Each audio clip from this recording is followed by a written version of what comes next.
بسم اللہ الرحمن الرحیم۔ السلام علیکم سامعین، آج ہم ایک اللہ والے کا واقعہ بیان کریں گے۔ حضرت عبداللہ شاہ بلوچ رحمۃ اللہ علیہ ایک بہت نامی گرامی اور اعلیٰ و مقام و مرتبہ کے بزرگ تھے۔ آپ رحمۃ اللہ علیہ کے آستانے کے قریب ایک کسان کا کنواں تھا۔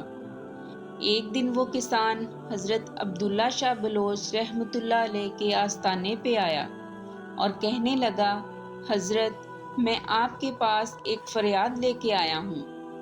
میرے بیٹے کے جسم پہ بہت زیادہ دانے اور پھنسیاں نکل آئی ہیں۔ آپ اللہ تعالیٰ سے دعا کیجئے کہ میرا بیٹا صحت یاب ہو جائے۔ آپ رحمۃ اللہ علیہ نے فرمایا، تم اپنے بیٹے کو اپنے کنویں کے پانی سے نہلا دو۔ میں نے اللہ تعالیٰ سے دعا مانگی ہے، انشاءاللہ تمہارا بیٹا صحت یاب ہو جائے گا، اور اگر جسے بھی یہ بیماری لگ جائے، اگر وہ اس کنویں کے پانی سے نہائے گا تو انشاءاللہ صحت یاب ہو جائے گا۔ تو پھر اس کسان نے اپنے بیٹے کو اس کنویں کے پانی سے نہلایا تو وہ صحت یاب ہو گیا۔ اس دن سے لے کر اب تک جو بھی اپنے بچوں کو اس کنویں کے پانی سے نہلاتا ہے، اللہ کے حکم سے اس کی بیماری دور ہو جاتی ہے۔ اسی طرح ایک مرتبہ ایک جادوگر نے ایک جن اپنے قبضے میں کیا ہوا تھا۔ وہ جادوگر جن کو زمین کے نیچے چھپا دیا کرتا تھا اور جو چاہتا اس سے کہلوا لیتا تھا۔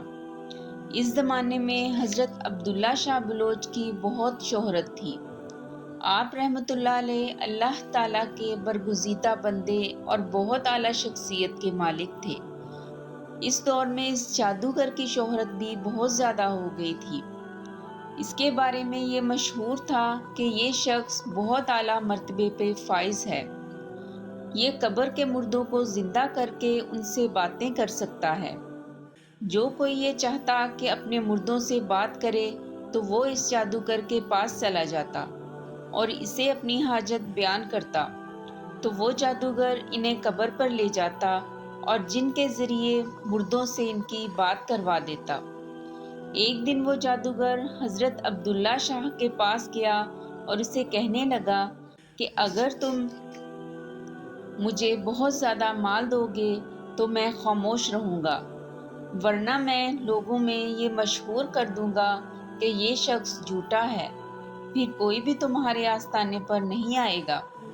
حضرت عبداللہ شاہ غازی رحمۃ اللہ علیہ نے یہ سن کر مسکرائے اور اپنے مرید کو کہا کہ اسے 10 روپے دے دو۔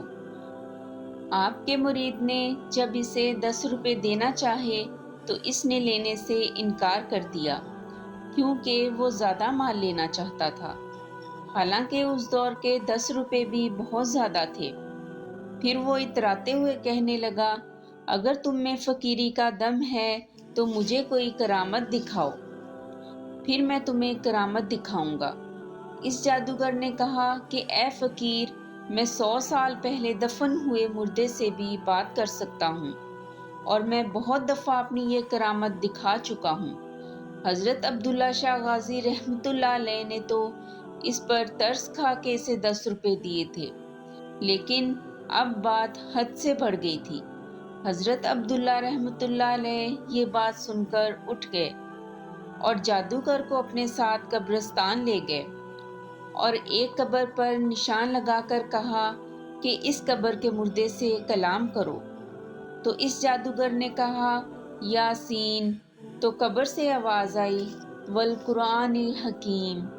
اس کے بعد جادوگر نے حضرت عبداللہ شاہ غازی رحمۃ اللہ علیہ سے کہا، دیکھو یہ قبر کا مردہ زندہ ہو گیا ہے، اب تم جو چاہو اس سے پوچھ لو۔ حضرت عبداللہ رحمۃ اللہ علیہ نے یہ بات سن کر اپنے پاؤں زمین پر مارے اور فرمایا، اس آدمی کو جس کسی نے بھی زمین میں داخل کیا ہے وہ باہر آ جائے۔ اسی وقت ایک 14 سال کا لڑکا اس قبر سے باہر آیا، تو حضرت عبداللہ شاہ غازی نے اس سے پوچھا، تو کون ہے؟ تو اس نے کہا، میں ایک جن ہوں، کئی برسوں سے اس جادوگر نے مجھے قید کیا ہوا ہے، اور جو یہ کہتا ہے میں اس کا حکم بجا لاتا ہوں۔